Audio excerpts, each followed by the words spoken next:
It's really, for someone like myself who studies Russia and U.S.-Russian relations and has spent the last, I want to say 6 months, but it's been a lot longer than that, I guess, just reading bad news item after bad news item. It is nice to hear people talk about the potential for cooperation, and one of the things I like about this particular panel is that it actually cites a history of cooperation, a record of cooperation. So I would invite the panelists to think in terms of both where we're coming from as well as where we're going, and provide a very unique, maybe slightly more positive moment in what has certainly been a challenging overall context. And I think it's very timely and important that we have two distinguished Russian participants on our panel, as well as, of course, two representatives from Washington and Katri joining us from Finland. So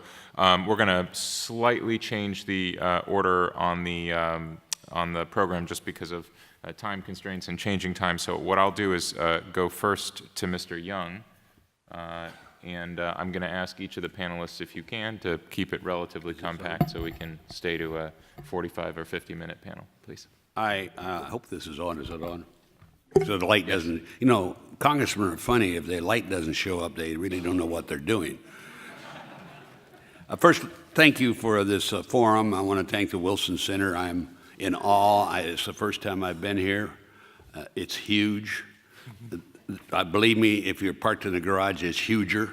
Bad English. I'm very excited about the forum and about the Arctic. Meade Treadwell mentioned one of the things when he was going to Yale.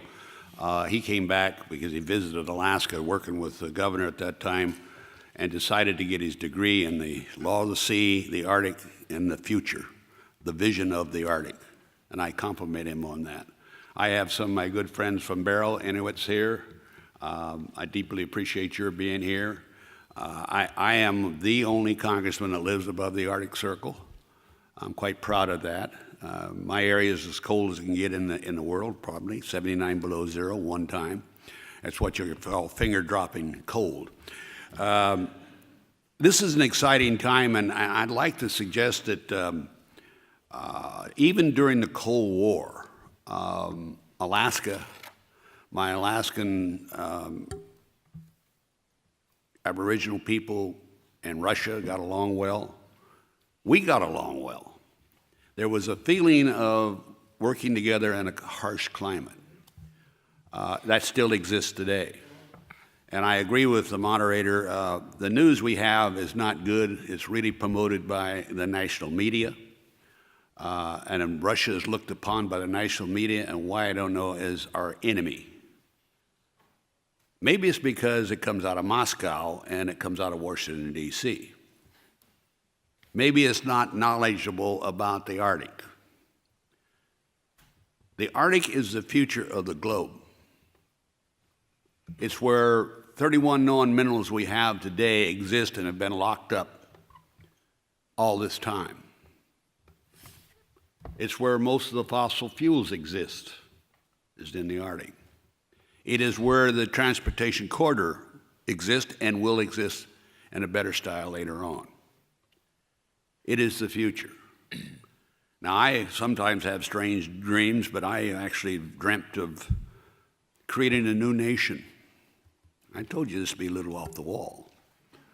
A new nation of Alaska seceding from the Union because we're the Arctic nation. Siberia and I would say Chukotka succeeding from Moscow, joining Finland, Canada, Norway, and all the other countries making an Arctic nation. Because it is where the future lies in this globe of ours. My biggest challenge as a congressman is you tell that to somebody in Nebraska, Iowa, or Nevada, and they say, what? And it's going to take a lot of education. A lot of, I call saying, that is what is the future, the Arctic. And I'm still excited about it. And I am hoping that we can get the world excited about it. And we work cooperatively together. And if that's my cell phone, I'm going to find myself $10. And I apologize for that. I don't know why somebody's calling me when I'm in this forum. They know where I am. And else it's the president. If I was the president, I might talk to him. We won't talk about the Paris Treaty or anything else. We'll talk about something else. But I compliment all of you on your interest, because this is where the action is going. Now, I will be a little bit critical. The previous speaker talked about the council. It's good, does good work. But I'm a little tired of people not doing something. I want action. That's my background. I want to get things done. I don't just talk about it. It is time for the Arctic nations to set our forum together and decide what we have to do, and do it. If it's transportation, navigation, icebreakers, taxes on ships that pass across the Northwest, then let's do it. I think that's an important thing to do, because we can have all these meetings, and if we don't do something, follow them, we haven't done our job. And the Arctic is too important. Thank you very much.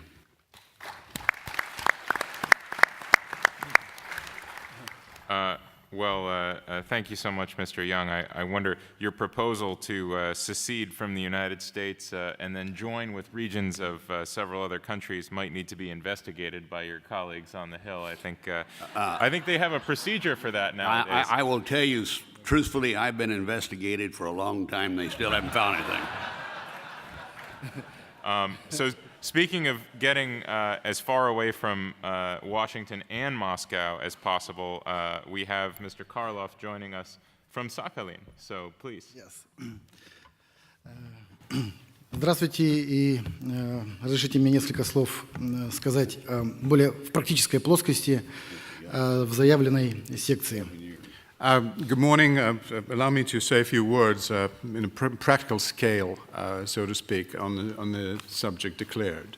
В первую очередь, конечно, я хочу поблагодарить господина Гримсона за возможность его усилиями создать возможность такую приятного общения, обмена мнениями и чувством юмора в том числе. First of all, I would like to thank Mr. Grimson for his effort in setting up such an exchange, such a pleasant exchange, including some humorous remarks. Тем не менее, международное сотрудничество, считаю, в нашем направлении зиждется прежде всего на нашей истории. I think international cooperation rests above all on our histories. И нашей истории 1 августа этого года исполнится ровно 135 лет с момента проведения международных экспедиций в Арктике и Антарктике. And this is our history. On August the 1st, we're going to be marking the 135th anniversary since the first joint expeditions in the Arctic and the Antarctic. До 2009 года существовало понятие «международный полярный год», и 4 этих международных полярных года ознаменовывались различного рода международным научно-исследовательскими изысканиями всех стран, разных специалистов, ученых, которые приносили всему миру новые сведения об Арктике и об Антарктике. Up to 2009, there was the notion of the International Polar Year. And we had 4 years filled with all kinds of meetings and research of very important personalities in science and technology that exchanged views and helped us resolve problems in the Arctic and the Antarctic. Россия в 2009 году предложила увеличить срок от года до десятилетия, и международное полярное десятилетие уже работает и приносит свои плоды международного сотрудничества. Then Russia in 2009 suggested we extend those days, or that year, to a decade, and now that polar decade is in action and is yielding fruit. Я считаю, что продолжение и консолидация усилий в научно-исследовательских направлениях по Арктике – это один из важнейших фундаментов для консолидации наших научно-исследовательских сил, финансовых усилий, исследовательских и научного потенциала стран. I think that continuing the Arctic research in every possible way is the surest way of consolidating our potential, both in science, finance, and in every other possible way. Многие сравнивают Арктику, изучение Арктики как с изучением космоса. Я думаю, что это действительно настолько же является глобальной проблемой и с точки зрения временных отрезков и финансирования научно-исследовательских работ. Some people tend to liken researching the Arctic to researching space, and I think there's a similarity there. The problem is global in terms of how much time it takes and how much money is going to be required. Понимая развитие природно-климатических и в том числе глобального потепления, и как это будет влиять в дальнейшем на развитие арктического региона и на планету в целом, мы можем строить дальнейшие планы. With a good understanding of what's going on with our climate and the global impact of the warming, and both in the Arctic and globally on our entire planet, we can start making plans for the future. И будущее в этом случае в арктическом регионе, мы можем с уверенностью говорить, будет связано с установлением нормальной телекоммуникационных связей и транспорта. And of course, the future here is going to be linked to establishing good telecommunication systems and transportation. Невозможно представить себе глобальную транспортную составляющую или развитие социально-экономического и экономическое развитие этого региона без устойчивой связи, которая поможет нам решить все остальные вопросы. You can't imagine a reliable future for transportation or the socio-economic development of that region without the telecommunications component. И в этом направлении Российская Федерация достаточно много делает. Все страны арктического региона, каждый по-своему делает достаточно большие усилия. Но, тем не менее, нам необходима четко скоординированная программа совместной деятельности по установлению бесперебойной связи в арктическом регионе.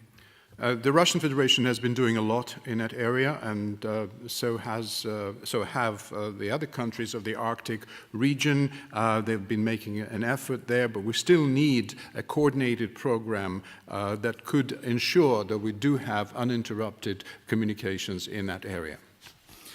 Транспортная составляющая, как одна из важнейших экономических составляющих по передвижению обмена товарами из Азии в Европу, из Америки в Азию, безусловно, это тот путь, куда рано или поздно мы все придем, и обеспечение соответствующей инфраструктурой транспортной, обеспечением соответствующего количества транспортных средств, кораблей, ледоколов и средств спасения – это задача, которую нужно решать уже сегодня и только в координации со всеми.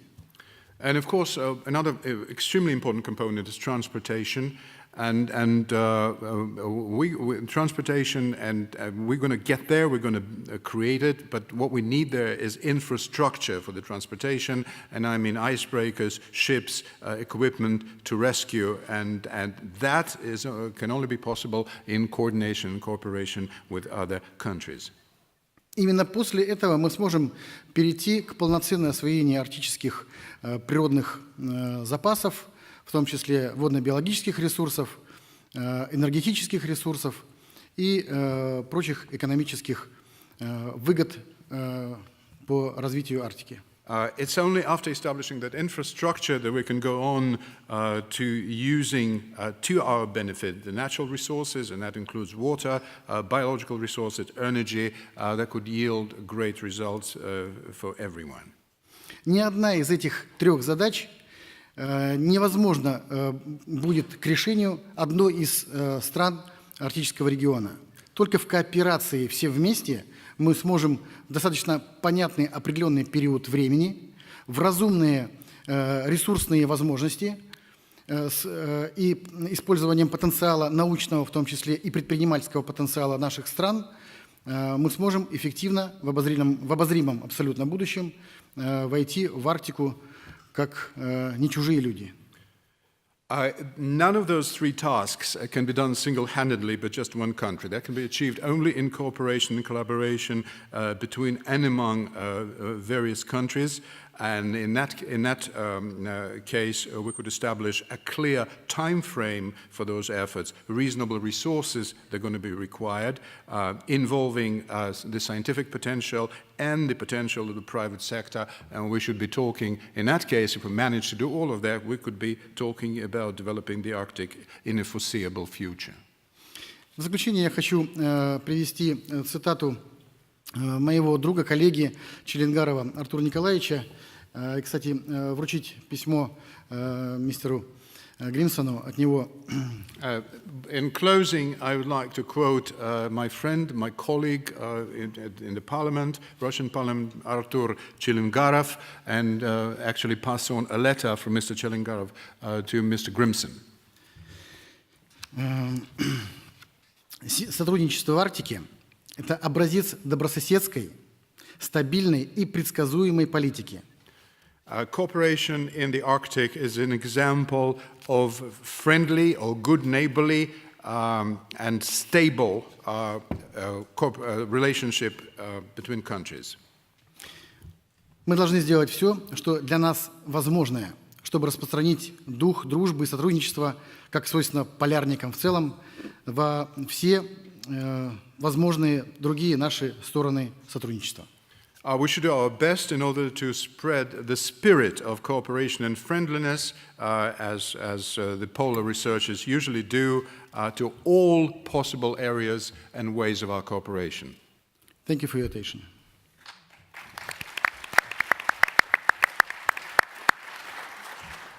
Well, thank you very much, Mr. Karlov. And now I come to Ambassador Balton. Thanks very much. Good morning. I'd like to start by thanking Mike Sraga and other friends from the Wilson Center for inviting me. I'd also like to thank President Grimson and Alice Rogoff and commend you for your ongoing leadership of the Arctic Circle and the way you've partnered with the Wilson Center to create this event.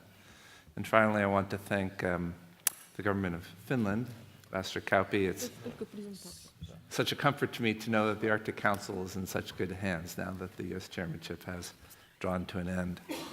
So I began my career at the Department of State in 1985. The Cold War was still underway, although it ended a few years after that. And just more or less as it was ending, I began, perhaps coincidentally, to start working with the Russian Federation on a variety of things over the years. And I've had an interesting window on the U.S.-Russian relationship all the years since. And I can honestly say that in my time, I have not experienced a moment when the relationship has been filled with as many difficulties as it is at present. And that's saying something.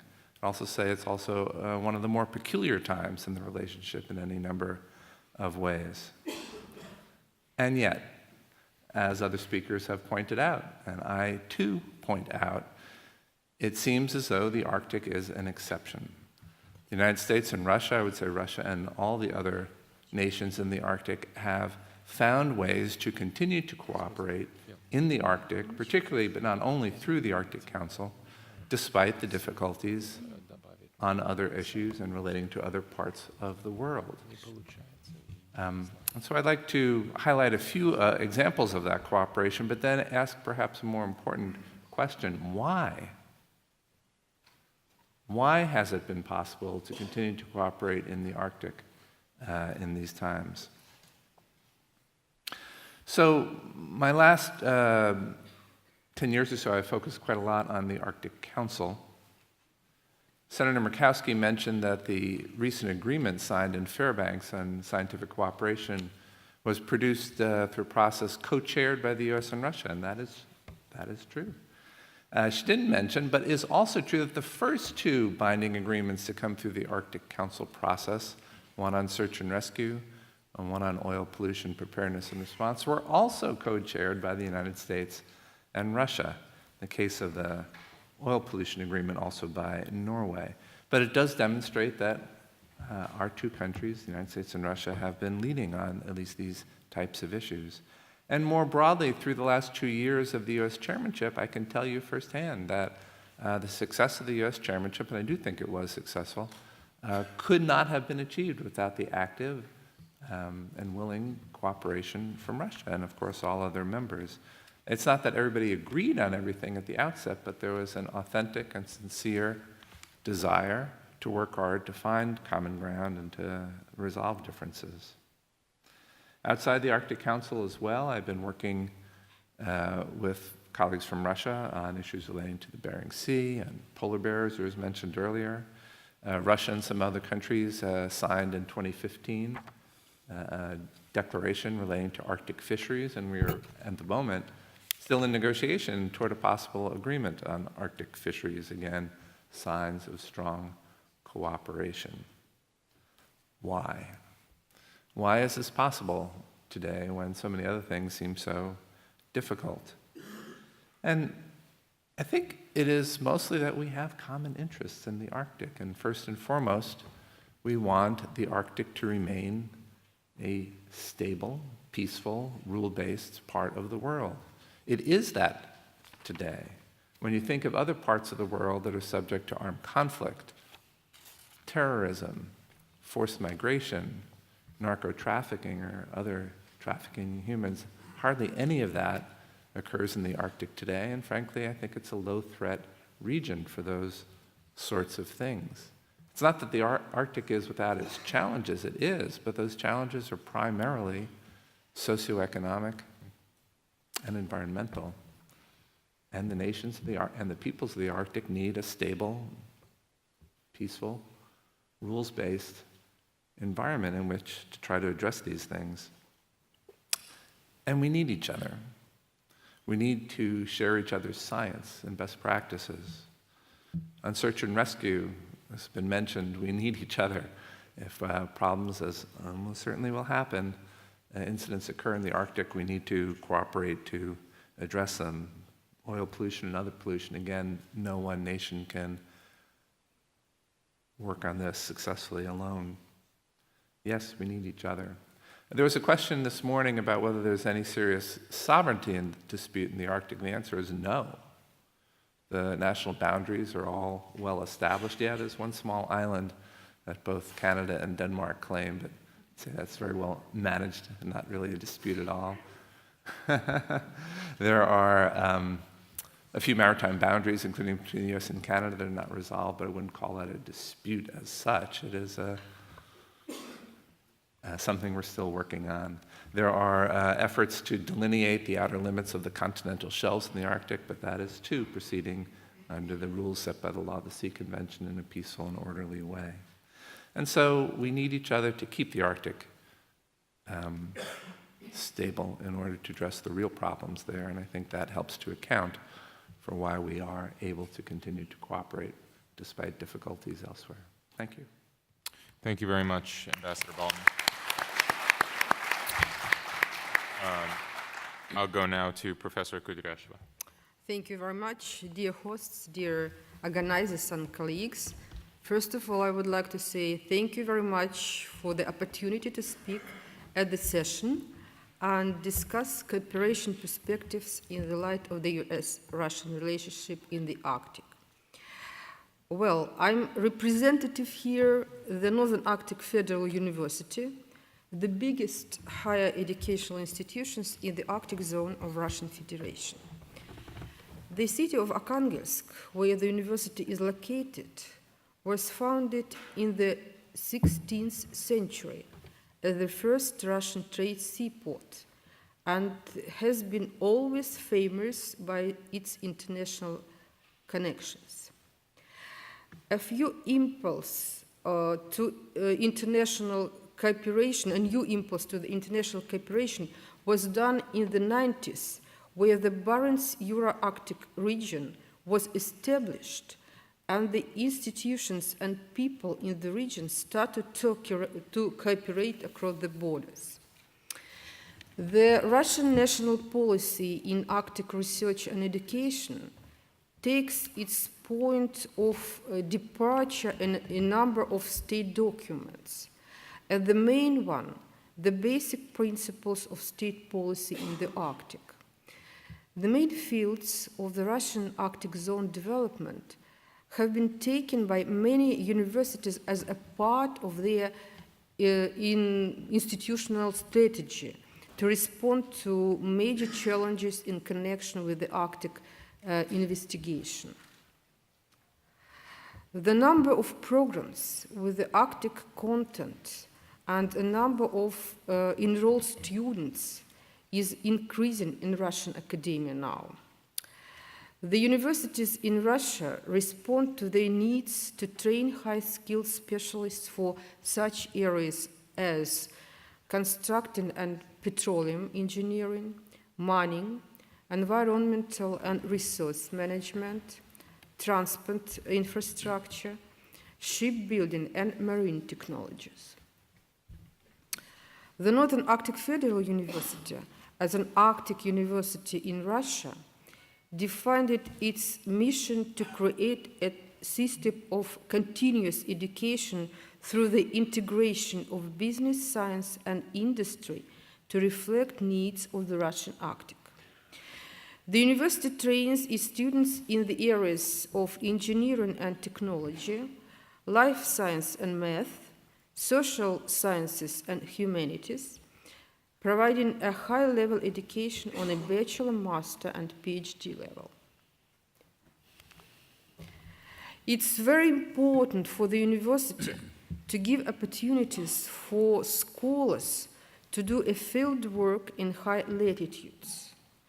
The School of Board, the annual Arctic Floating University Expedition, brings Russian and international students and researchers to the Arctic Ocean, islands, and archipelagos to do interdisciplinary research to understand the region better.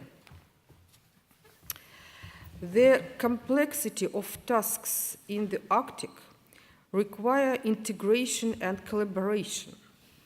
NARFO has a rich history of international cooperation in education and research across the borders.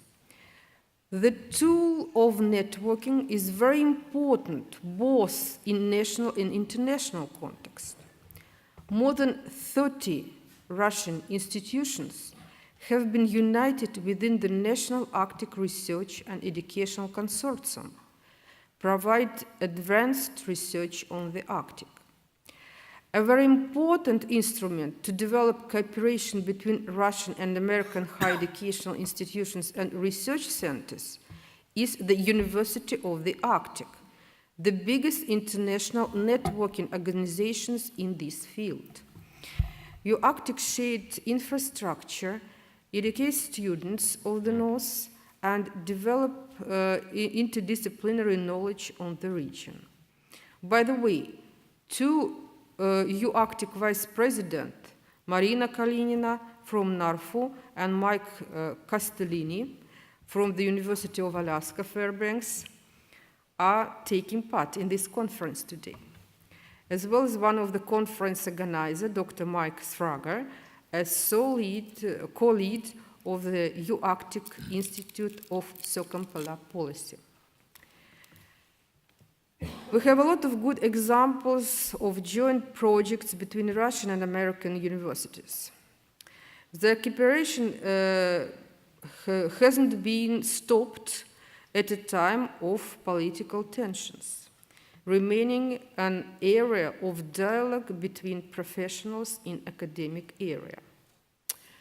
Such projects as the Model Arctic Council, studying the national hazards in the Arctic, studying the floods of northern Russia and Alaska, the maritime preparedness, security, and safety in the high north give great perspectives to our scholars on the changing Arctic, produce shared knowledges and understanding. The role of universities is changing today. The universities are getting more involved in constructing the regional policies and provide good regional practice. The Northern Arctic Federal University used to be an important arena for the Arctic dialogue as a permanent venue for the international forum, the Arctic, a territory of dialogue, where many of our American colleagues participated. In the year 2020, our university, together with the University of Iowa, will run the 10th International Congress of Arctic Social Science to attract researchers from all over the world to discuss human dimension of the Arctic. By the way, Andrei Petrov, elected president of the IASSA, is here with us now. So, of course, we have some proposals for the future cooperation, and I'm sure that we have brilliant future together, all together.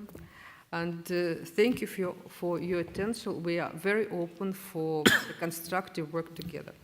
Thank you very much. Thanks.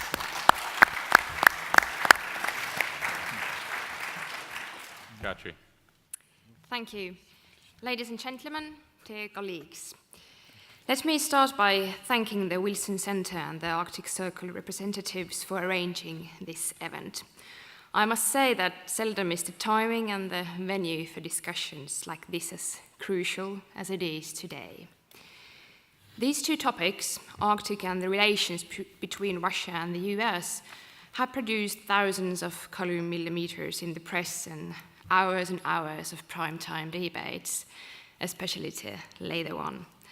And as we all know, so much has happened in both Arctic in general and in the relations between the United States and Russia that the issues deserve a closer attention as a whole.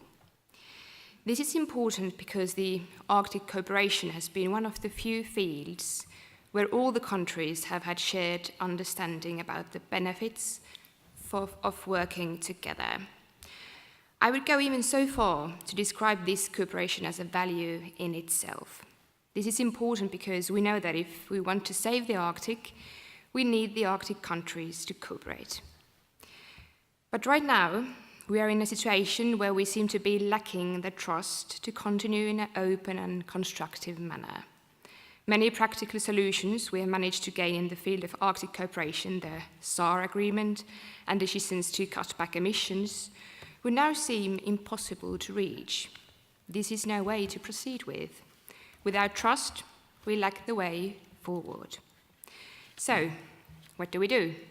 Or what should we do? I don't have any simple answer to this. What I know is that usually in times of turmoil, we tend to seek solutions and solace from the past. The problem is that it is often just the old ways that brought us into this situation. Climate change is transforming our environment because we needed to produce more and consume more, and we paid no attention to environment. Now this has to change, and it is changing, state by state, individual by individual. And what about the US-Russian relations? The days of Cold War are long gone, and I would say good riddance. Decades of mistrust and suspicions favored only few and brought instability and insecurity to the rest. And today, the people that would benefit somehow from confrontation are as few.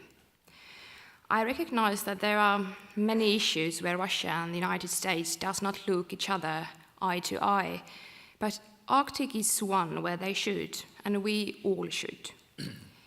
We, or at least many of you, have seen the times of containment, followed by short periods of detente. Walls have been erected and then some holes have been digged to them. All this with a huge effort. I would like to see the time when such magnificent efforts could be combined to do something constructive and positive for a change. Ladies and gentlemen, I know that these issues we find ourselves involved with, the realm of great power politics, is not one where you would come to seek the advice of a young first-term parliamentarian from a distant corner of the world. This room is full with so much foreign policy expertise that outshines many UN General Assembly discussions. But the thing is that as a resident of Arctic, I'm also involved. I'm invited here. And that means that the decisions many of you here might make affect also me. And that means that I have to try to make my own part, even if it is a small one, trying to come up with constructive solutions. And I do believe that we can share the belief that mistrust and suspicions are not the way forward. So, this is what I know, what we all know. Climate in the Arctic is warming twice the speed than elsewhere. This development in the sphere of geo is undermining all our combined efforts to stop the climate reaching any major tipping points. It is also making it harder and harder for us to mitigate the consequences. In other words, challenges are becoming overwhelming. And in the sphere of politics, we are now witnessing how the last few threads of cooperation are being stretched to their limits. While Arctic cooperation has been one of the most functional and pragmatic ones in East-West relations during the last few years, we are in danger to lose the one that has actually worked. Even more, it has helped to maintain the basic connections, the actors. And that is essential in building trust. To sum up the spheres of geo and politics, by continuing the path already traveled, we get nowhere. For a period of time, the age of geopolitics seemed to be out of date, and while in fashion, trends tend to return. I would like to think that in the world of politics, there is still hope for true progress. What I'm trying to say, that in the Arctic, we have real problems, ones that will come and kick us in the rear if we fail to act. Problems that can be only overcome if we pool our resources and work together. And in able to succeed this, we all need the United States and the Russian Federation to work together. Arctic can be the start in this. In Arctic, we have this tradition of helping each other in times of need. This has been the only way to survive, let alone succeed. And if Arctic is a laboratory for climate change, maybe it could be also a laboratory for a cooperation. This is my sincere hope. I, for myself, am also ready to work to this end, not because I would not have anything else pressing in my everyday work at the Finnish Parliament, but because as a resident of the Arctic, I see no alternative. Thank you for the possibility to address you and share some ideas. I look forward to discussions and debate. Thanks.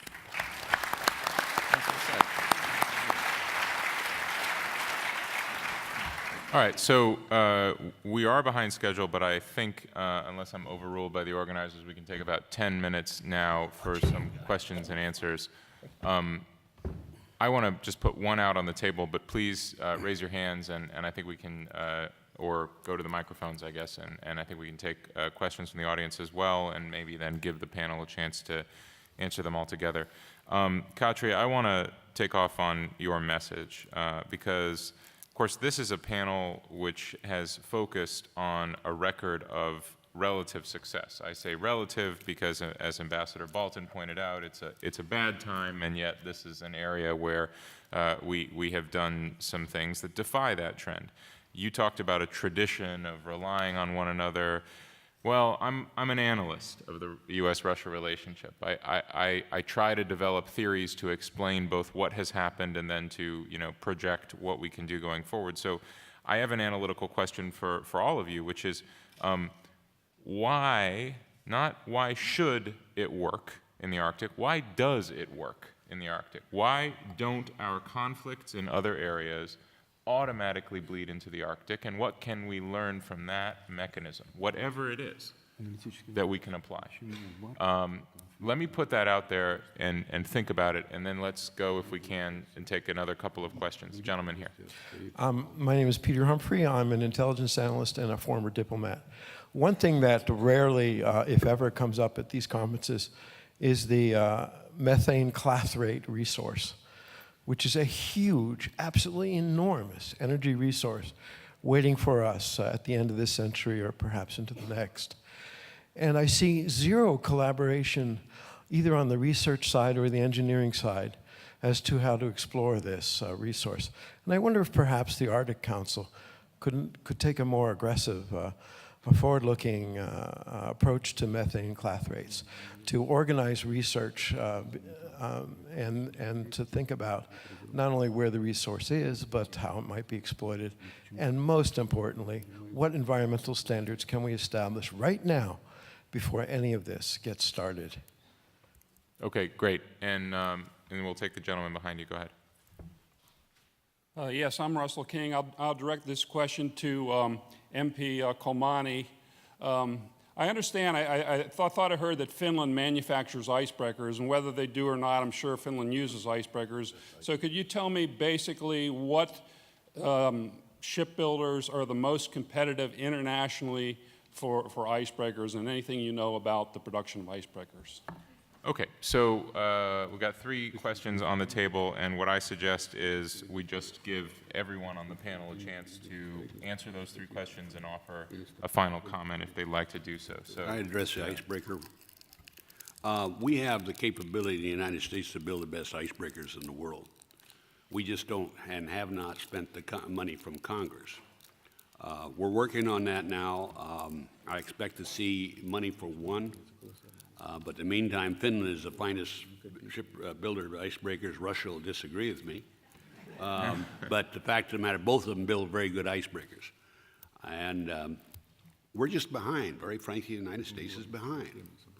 And it is not a good thing. But we have the capability. Sweston Shipbuilding in Louisiana builds a great ship. We have Ballinger.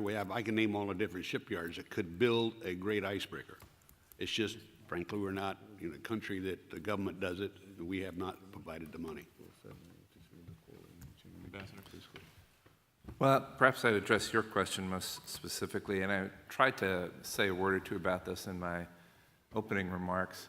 I think the reason why the Arctic is different, or the reason why cooperation in the Arctic has continued despite problems elsewhere, is because the nations of the Arctic, including Russia and the United States, need each other there, perhaps in ways we don't necessarily need each other elsewhere, to help secure the potential of the Arctic for benefit of all the Arctic peoples, to help deal with address the problems of the Arctic. We actually do need each other very seriously, and we need a stable place in which, a stable regime in which to do that. And that, I think, helps to answer why we have seen cooperation in the Arctic, especially. Can I just ask one quick follow-up Sure. on that? Is the relative lack of media attention, and I take Yes. your point, Katri, that there's plenty of media attention, but the relative lack of media attention actually beneficial in that, or? Absolutely. Yes? Yeah, Yes, absolutely. I'd agree with that. I'd also say that, unfortunately, some of the media attention that the Arctic has attracted recently has missed the point. That's right. They tend to try to focus on the potential for conflict or actual conflict in the Arctic, when the story is actually rather different. That's right.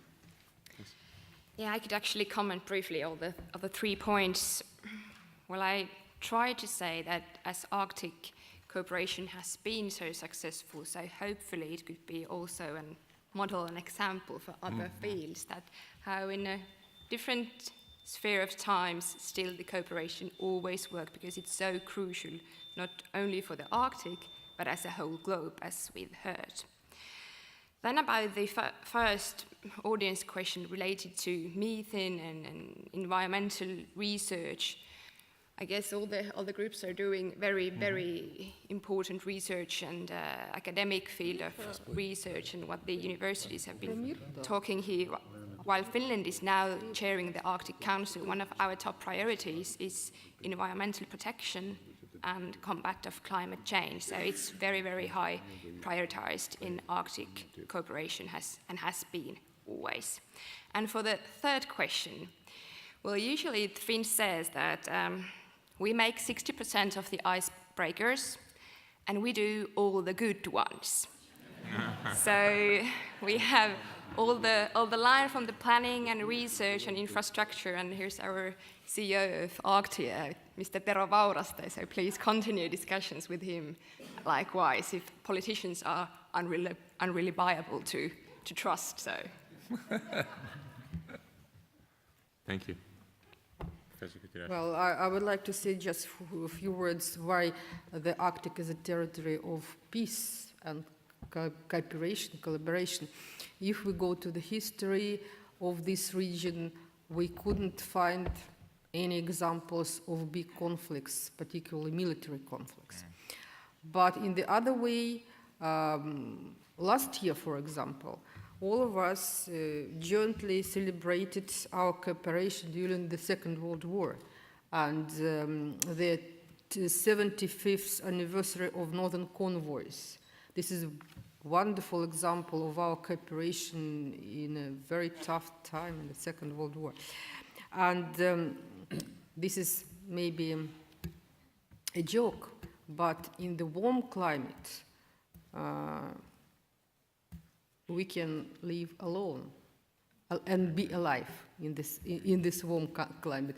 But in the Arctic, like in the Antarctic, it's impossible to stay alone, to stay alive alone. We have to cooperate and we have to be together. Please, Mr. Karlov. Я считаю, что мое сравнение Арктики с космосом очень уместно. Каждая страна имела возможность и имеет до сих пор возможность полететь в космос, но, тем не менее, 20 век показал, какие страны способны были туда полететь. Let me tell you, I think that my comparison of exploring and working in the Arctic and space is very much the point. You know, the 20th century demonstrated that a lot of countries perhaps had an opportunity and capacity to fly, but we really know who did fly in reality. И в результате, в любом случае, в 21 веке именно две страны, которые порознь полетели в космос, создали одну станцию и вместе летают и используют эту возможность совместно. And it is the 21st century demonstrated that those two countries that actually flew into space separately from each other did set up a joint station there and have been using that station to the mutual benefit.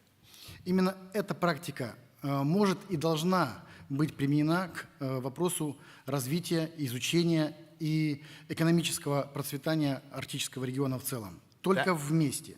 That's the approach. Only together should we tackle the issue of exploring and developing and providing economic prosperity to the Arctic regions. В противном случае об освоении Арктики мы будем говорить столетиями. Otherwise, we're going to be talking about the likelihood of developing the Arctic for centuries. Well, you know, the lesson, it seems, of this tradition, I very much appreciate the comparison between the Arctic and space and this sense of extreme environment where we cannot survive without each other. Of course, I worry then that the only way, if I were, you know, God looking down on this conflicted planet of ours, would be to subtract about 40 degrees from the average temperature across the equator and then suck all of the oxygen out of our atmosphere. If we could just do those two things, then we'll all clearly have to get along. But short of that, maybe we can find some other solutions. Thank you all so much for joining us on this panel, and thanks again. Thank you, sir.